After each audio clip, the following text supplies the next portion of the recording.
마태복음 5장 27절에서 30절의 말씀을 중심으로 가늠하지 말라라는 제목으로 주님 주시는 교훈을 찾고자 합니다. 산상수훈을 처음부터 다시 한번 쭉 편안한 마음으로 읽어보시기를 바랍니다. 산상수훈 안에는 삶의 구체적인 장면이 참 많이 들어가 있습니다. 팔복의 말씀은 참 독특한 말씀이죠. 그 사람들이 그 말씀을 듣고 그 가르침에 놀랄 수밖에 없었습니다. 그러나 주님께서 율법과 직접 혹은 간접적으로 연관된 말씀을 다루시면서 점점점 그 말씀들이 우리 삶의 구체적인 현장 속에서 일어나는 일들 안으로 들어오고 있다는 사실을 보게 되죠. 지난주에 우리가 살인이라고 하는 주제를 다루었습니다. 그것이 주님의 입장에서는 분노가 살인을 일으키는 동기와 원인이 되기에 그 부분을 말씀하셨고, 오늘 본문도 말씀하시고 있고, 그 다음에 보시면은 다음 주에는 이혼에 관계된 부분입니다. 우리 삶의 현장에서 너무너무 쉽게 볼 수 있는 일들이죠. 33절 이하는 맹세에 관계된 부분들, 38절 이하에는 약자에 관계된 부분들, 43절 이하에는 원수에 관계된 부분들, 구제, 기도 계속해서 나온다는 것이죠. 우리가 삶의 현장에서 경험하는 많은 일들을 주님이 다루고 계시더라는 것입니다. 가만히 보십시오. 사람과 사람과의 관계 속에서 일어날 수 있는 모든 사례가 아니겠습니까? 가정에서 일어나는 일들입니다. 사회에서 일어나는 일들이죠. 일상에서 한 번, 두 번은 다 부딪혀 보셨을 것입니다. 거대한 담론이 아닙니다. 큰 철학적, 신학적 주제를 다루는 것도 아니죠. 인류 최대의 문제도 아닙니다. 전문가들을 동원해서 해결해야 할 문제들도 아닙니다. 너와 나 사이에, 나와 너 사이에 일어나는 평범한 일상에서 우리가 볼 수 있는, 눈만 뜨면은 주변에서 벌어지는 일들을 주님이 지금 말씀하고 있다는 것이죠. 여기 등장하는 사람들, 먼 사람들이 아니죠. 어제 보았던 사람들과의 관계 속에서, 오늘 다시 봐야 할 사람들과의 관계 속에서 일어나는 일들이라는 것이죠. 우리 곁에서 함께 웃었던 사람, 함께 울었던 사람들과 그 사람들 관계 안에서 일어날 일들이라는 것입니다. 주님은 이러한 관계 속에서 실패하면은 전부 실패한다라고 말씀해 주고 있다는 것입니다. 인생의 승리가 무엇입니까? 인생의 실패가 무엇입니까? 목표한 바를 이루는 것이 성공, 승리라고 생각하십니까?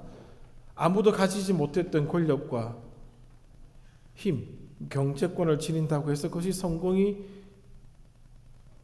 말씀할 수 있겠습니까? 우리는 다 그것이 성공이라고 얘기하지요. 그러나 나와 너와의 관계, 너와 나와의 관계가 무너진 최고의 권력자, 최고 부자, 무슨 의미가 있겠습니까? 그것이 성공일 수 있겠습니까? 최고의 권력자가 있습니다. 대통령이라고 표현하죠. 주변에 아무도 없습니다. 가족도 없다고 생각해 보십시오. 성공입니까? 우리는 왜 그런 신기루를 쫓아서 살아가고 있는지 모르겠습니다. 오늘 산상수훈을 보면은 예수님의 관심도 거대 율법이 아닙니다. 시대적 요청을 다루고 있는 것도 아니죠. 하나님과의 관계, 사람과의 관계에 있었던 일들을 지금 다루고 있음을 보여주고 있습니다. 구약 왕정시대의 중심적 역할을 했던 사람이 있습니다. 다윗과 솔로몬입니다. 이 두 사람이 통치하던 시대가 정치적으로 가장 안정된 시대였습니다. 외세의 침략이 없었습니다. 내부적으로는 경제적 풍요를 경험했던 유일한 시대였습니다. 종교적으로 오벳 에돔에 있던 법궤가 들어왔습니다. 실로 엄청난 일들이죠. 다윗은 그 법궤를 모시기 위한 성전 건축을 준비하게 되고 그의 아들 시대에 비로소 성전이 건축되었습니다. 문화적으로는 많은 잠언과 지혜가 발굴되었습니다. 알려졌고 소개되었고 정말 평화로운 시대가 그들에게 주어졌죠. 봉건 시대에 있어서는 아무런 문제가 되지 않을 문제가 다윗에게 일어납니다. 한 나라의 왕이 봉건 시대에 이것은 문제가 될 수 없는 것이죠. 그러나 성경은 이것을 굉장히 중요한 문제로 삼고 있습니다. 그리고 다윗의 일생에 있어서 그의 일생을 두 부분으로 나눌 때 분기점이 되는 사건으로 취급하고 있다는 것이죠. 솔로몬도 마찬가지입니다. 그가 어디에서 무너졌는지, 어떤 부분에 실패했는지를 왕상 11장은 우리들에게 보여주고 있습니다. 인류가 대홍수로 멸망한 이유가 무엇입니까? 많은 이유가 있을 것입니다만 그 안에 꼭 들어가 있는 요소 중에 하나가 성적인 타락의 부분입니다. 소돔과 고모라를 보십시오. 회복될 수 없을 만큼 그 도시는 타락의 도시였습니다. 성적으로 타락한 도시였습니다. 사사세의 삼손이 어느 부분에 실패했습니까? 이성의 부분에 실패한 것이죠. 사사기 19장에 등장하는 한 레위인의 사건, 그의 첩과 관계된 사건을 보십시오. 그 도시에, 그 나라에, 그 동네에 무슨 일이 일어나고 있는지를 우리는 보게 되는 것이죠. 모두 성적인 문제가 관련되어 나타나고 있습니다. 그 시대에 그 사람들의 문제이겠습니까? 아니죠. 오늘날의 문제이겠습니까? 아닙니다. 모든 시대의 문제였으며 아담의 모든 후손의 문제였다는 것이죠. 여기는 정치적 기준이 필요 없습니다. 경제적 기준도 필요 없습니다. 종교적 기준도 필요 없습니다. 교육적 기준도 필요 없습니다. 무슨 말인가 하면은 정치적으로 안정되었다라고 해서 이 문제가 일어나지 않는가? 아니죠. 상관없다는 겁니다. 교육적으로 높은 수준의 교육을 받았다라고 해서 이런 문제가 없는가? 아니다라고 하는 것이죠. 인간이 있는 곳이라면 예외가 없는 문제가 바로 이 문제입니다. 본능이라는 포장지를 씌워서 감추려고 하지만 성경은 그들의 민낯을 엄격하게 드러내고 있습니다. 지금도 세계 곳곳에서 아무리 천하다 여겨지는 곳에서도, 아무리 귀하고 존귀하다 거룩하다 여겨지는 곳에서도 상관없이 이 문제는 아주 심각하게 나타나고 있습니다. 시대를 초월했습니다. 모든 이데올로기를 초월했습니다. 그 어떤 곳이라도 인간이 있는 곳이라면 이 문제가 지금도 일어나고 있다는 것이죠. 광고 제작자에게 들은 얘기가 있습니다. 모든 광고의 기본은 성적 자극입니다. 그게 유일한 방법이라는 것이죠. 그것을 자극하여 물건을 국리를 하고 있다는 겁니다. 하나님이 만드신 제도 중에 가장 순수한 제도가 결혼 제도입니다. 그런데 지금 이 창조의 가치와 질서에 심각한 타격을 입히는 일들이 아담 이후로 지속되고 있다는 것이죠. 주님은 이 문제에 대한 조절으로 이 말씀을 지금 우리들에게 하시고 있는 것입니다. 본문으로 들어가 보겠습니다. 율법에 규정된 간음이 무엇입니까? 이 간음이란 것은 인류 역사와 함께 해왔습니다. 엄밀하게 규정하면은 결혼한 두 사람 이외의 모든 성적인 관계가 간음이라고 얘기할 수 있겠습니다. 이것을 조금 더 잘 이해하기 위해서는 결혼이 무엇인지를 살펴보아야 합니다. 결혼은 하나님이 허락하신 제도입니다. 아담의 타락 이전에 주어진 제도라고 하는 것이죠. 하나님이 인류의 역사를 어떻게 이어가실지를 보여주는 하나의 방법인 것이죠. 남자와 여자는 전혀 다른 존재입니다. 어떤 책은 한쪽은 화성에서 살고 있고 한쪽은 금성에서 살고 있다고 말할 정도로 서로 이해하기 힘든, 만나면 싸우고 헤어지면 보고 싶은 그 이상한 존재들이죠. 그 이상한 존재를 하나로 만드는 비밀이 이 결혼 제도 속에 있습니다. 가정을 만드는 엄청난 제도가 바로 이 결혼 제도라고 하는 것이죠. 따라서 이 결혼 제도는 반드시 지켜나가야 될 하나님의 명령입니다. 인류의 역사를 바르게 이어가는 방법이죠. 이런 관점에서 간음은 이 하나님의 일을 파괴하는 범죄 행위라는 것입니다. 제가 세상에 들어와서 하나님이 만드신 제도들을 하나씩 파괴하고 있습니다. 도전하고 있다는 것이죠. 본문 28절을 보십시오. 이런 표현이 나옵니다. 나는 너희에게 이르노니 음욕을 품고 여자를 보는 자, 본다라는 단어입니다. 하나님이 사람들에게 주신 자연스러운 본능이 있습니다. 배가 고프면은 식욕을 주셨죠. 음식을 먹고 싶은 마음이 들죠. 목이 마르게 되면 물을 마시고자 하는 본능이 움직이게 됩니다. 자연스럽게 형성되는 본능적으로 주신 그것을 얘기하는 단어가 아닙니다. 의도적이고 고의적인 시선을 얘기하고 있습니다. 자신의 성적인 욕망을 충족시킬 목적으로 이성을 쳐다보는 행위를 본다라고 얘기하고 있는 것이죠. 그것이 나중에 무서운 결과를 낳게 된다는 것이죠. 봄으로 그 모든 일들이 시작되더라는 것입니다. 그러나 인간은 지금도 이런 계명과 오늘 성경에서 말씀하고 있지 않다 할지라도 일반적인 법 개념에서도 우리는 이것이 금지되어 있다는 사실을 잘 알고 있습니다. 그래서 어두운 데서 이런 일들이 많이 일어나는 이유가 바로 거기에 있는 것이죠. 그러나 인간은 지금 그것이 법에 저촉된다는 사실을 알고 있음에도 불구하고 그 마음을 충족시킬 방법을 여전히 찾고 있더라는 것이죠. 사람들은 법을 잘 지키는 것 같이 보입니다만 법의 정신에 역행하고 훼손하는 그런 교활함을 함께 지니고 있는 것도 사실입니다. 규정된 법에 걸리지 않으면 된다라는 태도를 지니고 있는 것이죠. 어떻게 했든지 간에 법망을 피하려고 하는 것이 인간의 그런 속성인 것 같습니다. 살인이 분노에서 시작되었더라면 간음은 음욕에서부터 시작되고 있습니다. 이 말씀을 듣고 있는 청중은 우리가 알고 있는 대로 이미 4장 23절, 24절, 25절에 나오는 청중들과 예수님의 제자들입니다. 주님은 그의 제자들에게 타인의 아내를 음욕의 눈으로 쳐다보는 형태에서 돌아서라고 촉구하고 있는 겁니다. 성적인 의도, 욕망을 가지고 쳐다보는 행위의 심각함을 드러내고 있는 것이죠. 그것이 가져올 잠재적 위험성을 지적하고 있는 것입니다. 부정의 경험은 엄청난 고통을 동반합니다. 잠깐의 쾌락이 엄청난 고통을 가져다 준다는 것이죠. 다윗을 생각해 보십시오. 앞에서 다윗을 다루었으니 다윗이 사무엘하 11장에 그런 엄청난 죄를 짓고 실패자가 되고 말지요. 성경은 그것을 그렇게 깊이 다룰 필요도 없었을 것입니다. 제가 말씀드린 대 봉건주의적 시대에서 왕이 아무런 문제가 되지 않는 것이죠. 그러나 성경은 그렇게 다루지 않습니다. 다윗의 가정에 일어난 피바람을 생각해 보십시오. 그 이후의 모든 사건입니다. 부정이 가져온 고통이 다윗의 가정에 가문에 임한 것이죠. 그것을 너무나 잘 알고 계신 주님이기에 오늘 무엇이 삶을 망가뜨리는지를 보여주고 있는 것이죠. 주님의 말씀을 무시하고 멸시하게 되면 멸망의 깊은 구렁텅이에 빠지게 된다는 사실을 말해주고 있는 것입니다. 오늘날도 이 부정은 엄청난 고통을 동반합니다. 근데 그것을 보여주지는 않습니다. 감추죠. 그렇게 함으로써 사탄이 가지고 있는 계획이 이 땅에 이루어지기를 계속해서 동조하는 무리들과 함께 만들어가고 있는 것이죠. 27절을 보십시오. 또 간음하지 말라 하였다는 것을 너희가 들었다라고 말씀하십니다. 모세의 율법을 말씀하고 있는 것이죠.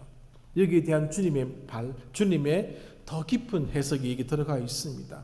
나는 너희에게 이르노니.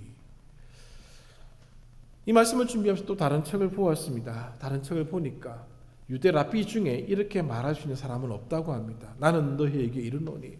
사형에 해당되는 죄라고 합니다. 신성모독이지요. 그러나 주님은 모세의 율법보다 더 크신 자이기에 오늘 주어진 이 7계명을 확대 해석 적용하고 있는 것을 우리들에게 보여주고 있는 것입니다. 인류는 간음하지 말라는 명령을 받았습니다. 이 법은 오늘날도 여전히 적용되는 법이고 인간 사회를 유지시켜주는 중요한 법인 것이지요. 오늘 유대인들만 지켜야 될 법이 아닙니다. 우리 모두가 이 말씀에 귀를 기울여야 한다는 것이죠. 주님은 살인에 관한 말씀처럼 이 7계명에 관한 말씀도 더 깊이 확장 해석해주고 있다는 것입니다. 예수님이 실제 간음만이 아니라 여인을 보고 음욕을 품는 사람도 이미 마음에 간음을 했다고 정의 내리고 있다는 것이죠. 육체적 범위를 영적, 정신적 범위로 확대시키고 있는 것을 보여주고 있습니다. 이 계명에는 남성과 여성을 차별하고 구별하지 않습니다. 같은 맥락에서 다루고 있습니다. 본문은 주로 남성을 향한 그런 형식을 띠고 있습니다만은 성경의 정신은 그렇지 않습니다. 똑같습니다. 소돔과 고모라에서 일어난 일들은 남녀 가릴 것이 없었습니다. 인류 역사에 일어난 모든 이런 성적 관련된 죄들은 남자와 여자가 함께 만든 그런 공동의 결과물이라는 사실이지요. 주님은 이 말씀을 하시면서 사람을 바라보는 왜곡된 시선을 바꿀 것을 요청하고 있습니다. 사람을 바라보면서 사람이 음욕의 대상이 아님을 말씀해 주고 있다는 것이죠. 욕망을 충족시킬 목적으로 사람을 대하지 말라는 겁니다. 사람은 수단이 아닙니다. 내가 무엇인가를 얻기 위해서 사용할 도구가 아닙니다. 장난감이 아니라는 것이죠.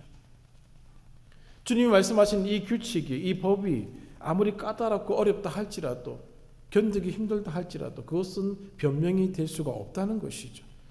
우리는 이 말씀에 묶여야 됩니다. 엮여져야 한다는 것입니다. 주님은 오늘 우리가 어떻게 욕망을 다스릴 것인지를 말씀해 주고 있는 것이죠. 이것을 이겨낼 수 있는 방법은 없습니다. 요셉에게 그런 위기가 닥쳐왔을 때 요셉이 취했던 방법은 도망가는 것뿐이었습니다. 이겨낼 수 있는 방법이 따로 별로 없다는 것을 말씀해 주고 있습니다. 28절 보시면은 마음에 이미 간음하였다. 마음이란 단어가 등장합니다. 마음도 심판의 대상이 된다는 뜻입니다. 마음에서 시작해서 행동으로 드러나게 되어 있다는 것이죠. 그만큼 이 말씀은 매우 엄격하게 다루어야 될, 심각하게 다루어져야 될 말씀이라는 것이죠. 인간의 삶에 밀접하게 연결되어 있기 때문에 그렇습니다.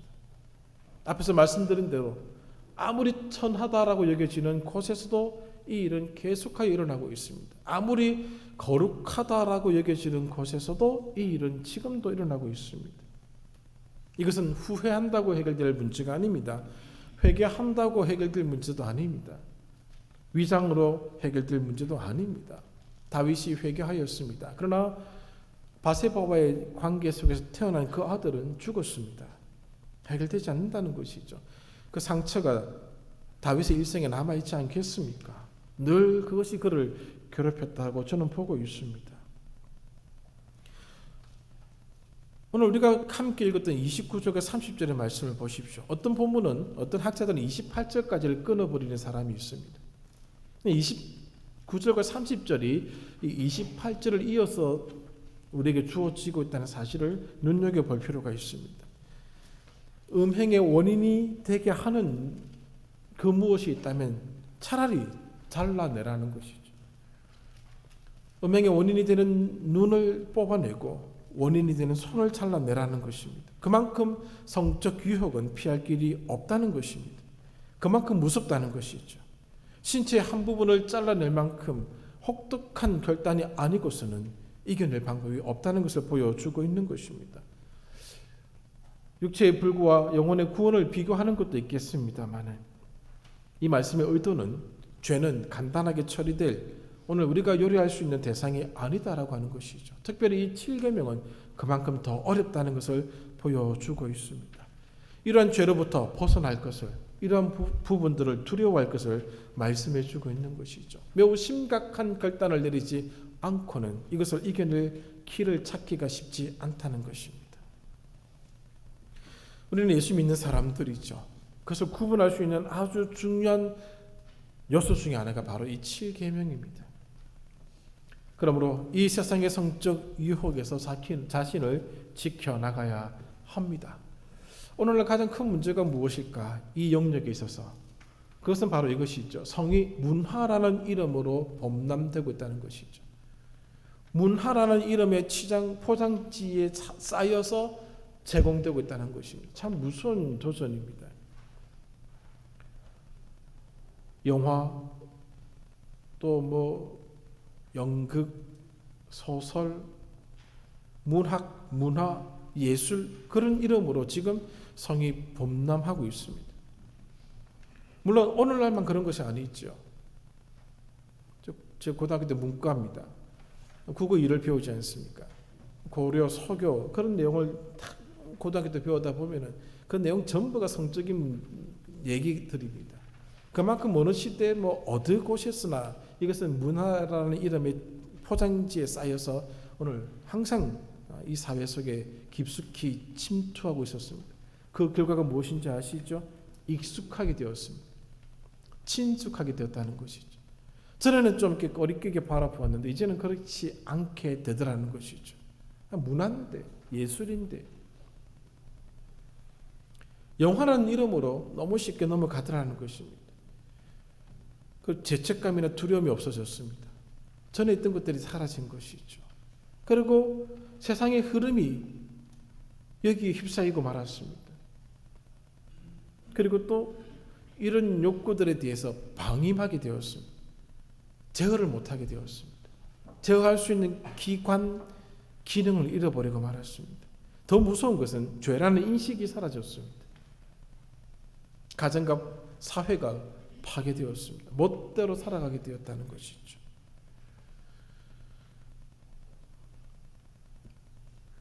법이라는 포장지에 쌓여서, 평등이라는 포장지에 쌓여서 오늘 이것이 깊숙이 침투하고 있다는 것도 보셔야 됩니다. 지금 시도되고 있는 그런 법의 포장지 안에 이 요소가 들어가 있습니다. 그 법이 통과되면은 더 이상 이 5장 27절 이하를 읽어낼 수가 없습니다. 못 읽게 됩니다. 레위기 말씀을 읽을 수가 없게 됩니다. 이것이 죄라고 말할 수 없게 됩니다. 개인의 취향을 죄라고 하겠느냐라고 물을 때 할 수 없다라고 얘기하게끔 유도한다는 것이죠. 이것이 가정을 파괴시키고 있습니다. 사회를 파괴시키고 있습니다. 그러나 그 파괴된 현상은 보여주지 않습니다. 그것이 얼마나 엄청난 결과를 가지고 오는지는 숨기고 있다는 걸 알고 계십니까? 더 무서운 것이 무엇인지 아십니까? 우리도 이 음란한 세상에 서서히 물들어가고 있더라는 것이죠. 우리들도 유혹에 빠지고 있더라는 것이죠. 사랑과 음욕의 거리는 그리 멀지 않습니다. 그러나 그 결과는 엄청나지요. 사랑은 갈채를 받지만 음욕은 창피하고 난처하게 합니다. 사랑은 배려하고 자체하고 심사숙고하고 인내하지만 음욕은 자기 만족만 추구하고 성급하고 참을성이 없습니다. 사랑은 한 사람을 향하지만 음욕은 찾아오는 사람이면 누구든지 가리지 않는다는 것이죠.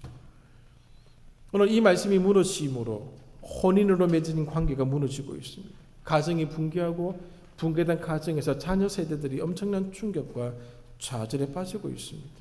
그러므로 이 말씀은 혼인의 정신을 강화시켜주고 있는 말씀이기도 한 것이지요. 주님은 불법적인 모든 성적 만남을 금지하고 계십니다. 오직 결혼이라는 테두리 속에서 이것을 허용하고 있다는 사실을 우리는 보아야 한다는 것이죠. 이 물결을 막아낼 수 있는 방법이 없습니다. 말씀드렸죠. 가장 천한 곳에서도, 가장 거룩하다라고 여겨지는 곳에서도 이 문제가 일어나고 있기 때문에 그렇습니다. 모세는 이 문제를 해결하기 위해서 간음에 대해 사형을 선고하고 있습니다. 신명기 22장 22절을 읽어보십시오. 요한복음 8장 1절부터 11절을 읽어보십시오. 모세의 법에는 이 여인을 돌로 쳐서 죽이라고 명하였다라고 그 몰려든 사람들이 외치고 있는 것을 보게 되실 것입니다. 만약에 모세의 율법에 따라서 이 모든 행위에 다하여 사형을 언도한다면은 다시 한번 대홍수의 심판이 이 땅에 필요하다라는 것이죠. 그러나 주님은 이 율법에 대하여 처벌 조항을 넣지 않았습니다. 한번 보십시오. 27절, 28절, 29절, 30절, 31절, 32절 처벌 규정이 없습니다. 살인에 관해서는 분명한 처벌 규정을 두고 있습니다만은 이 규정에 대해서는 처벌을 말씀하고 있지 않은 것이죠. 유예를 하십니다. 사형을 유예하셨다는 것이죠. 사형 대신 용서와 은혜를 베풀고 있음을 보여주고 있습니다. 이 가늠한 여인이 현장에서 잡혀와 주님 발 앞에 엎드린 그 사건은 요한복음 7장 53절부터 시작됩니다. 주님은 뭐라고 하시죠? 죄 있는 자가 먼저 돌로 치라고 말씀하십니다. 아무도 칠 수가 없었습니다. 모두가 이 계명에 다 걸리기 때문에 그런 것이죠. 이것이 주님의 해결 방법입니다. 유예를 선언하십니다. 그 예언에 하셨던 말씀을 기억하셔야 됩니다. 나도 너의 죄를 정죄하지 아니하노니 가서 다시는 이와 같은 죄를 짓지 말라는 것이죠. 한 번의 용서를 허락하셨다는 것입니다. 오늘 우리는 이 말씀 앞에 모두가 자유롭지 못합니다. 그러나 주님은 그런 우리들에게 한 번의 유예를 허락해 주고 있다는 것이죠. 그 유예 받음은 다시는 그런 죄를 짓지 말라고 하는 기회인 것이죠. 주님이 이 문제를 이렇게 해결해 나가고 있는 것을 보여주고 있습니다. 시편 51편을 한번 깊이 있게 들여다 보십시오. 다윗이 죄를 짓습니다. 그리고 그에 대한 회개를 하고 있는 장면이 시편 51편에 그려지고 있습니다. 다윗의 일생을 보시면 똑같은 죄를 범하지 않습니다. 하나님 유예해 주셨습니다. 죽이지 않으셨습니다. 그리고 다윗은 그 유예해 주신 그 은혜에 합한 삶을 만들어 갔다는 것이죠. 똑같이 바세바와 같은 일을 일으키지 않았다는 것을 우리가 눈여겨볼 필요가 있습니다. 오늘 이 계명은 믿는 자와 믿지 않는 자를 구분시켜주는 중요한 구분법입니다. 오늘 우리의 모습이 외면과 내면이 같아야 된다는 것이죠. 마음의 윗선이 자리 잡지 못하도록 하라라고 하는 것입니다. 교육을 많이 받았다고 해서 이런 죄를 짓지 않느냐? 그렇지 않죠. 더 치밀하게 잘 짓죠. 교육을 못 받았다고 해서 그렇지 않는가? 아니죠. 똑같습니다. 오늘 우리의 마음에 윗선이 자리 잡지 못하도록 하라는 것입니다. 마음은 인간의 의지가 담겨 있는 곳입니다. 그 의지가 행동을 만들어내게 되어 있습니다. 그러므로 마음도 심판하시겠다라고 하는 것이 하나님의 판단이라는 것이죠. 말씀을 정리하겠습니다. 결혼으로 맺어진 한 사람을 파괴하는 행위가 바로 간음이라고 말씀하고 있습니다. 세상은 다른 법의 영역에 있어서는 굉장히 엄격하게 다루고 있습니다. 전에는 좀 뭐 이렇게 돈도 주고 뭐 뇌물도 주고 그냥 넘어갔던 적이 많죠. 오늘날에는 그걸 엄격하게 다룹니다. 관행이라고 말하지 못하도록 만들고 있습니다. 그러나 점점점 자유롭게 열어주고 있는 영역이 바로 성적인 영역이죠. 너무 관대해졌습니다. 개인의 영역이 아니냐는 것이죠. 개인의 취향이 아니냐는 것입니다. 감정의 영역으로 몰아가고 있습니다. 그것으로 인하여 파괴되는 가정을 못 보게 만듭니다. 얼마나 많은 아이들이 자녀들이 상처를 받고 있는지도 못 보도록 만들고 있습니다. 얼마나 많은 사회 비용이 들어가는지도 못 보게 만들고 있습니다. 감추고 있다는 것이죠. 그 대신 개인의 문제라고 다루고 있고 알려주고 있는 것을 보게 됩니다. 이 말씀은 창조의 가치와 질서를 지키기 위해서 주신 말씀이라는 것을 기억하셔야 됩니다. 인간의 의식은, 태도는 잘못된 방향으로 가기를 늘 노력하고 있습니다. 그것을 뒤바꾸겠다라고 하는 것이 주님의 가르침이죠. 잘못된 세상의 흐름을 어떻게 바꿀 수 있겠습니까? 이 말씀을 지켜나가는 방법밖에 없다는 것이죠. 교회가 아니고서는 이 말씀을 지키라고 요청할 수 없습니다. 교회 외에는 이렇게 말씀하고 외치는 곳이 없기 때문에 그렇습니다. 마지막 보류입니다. 여기서 무너지면 다 무너진 겁니다. 여기도 무너지고 있고 무너졌습니다. 그러나 끝까지 이 말씀은 우리들에게 주어지고 있지 않습니까?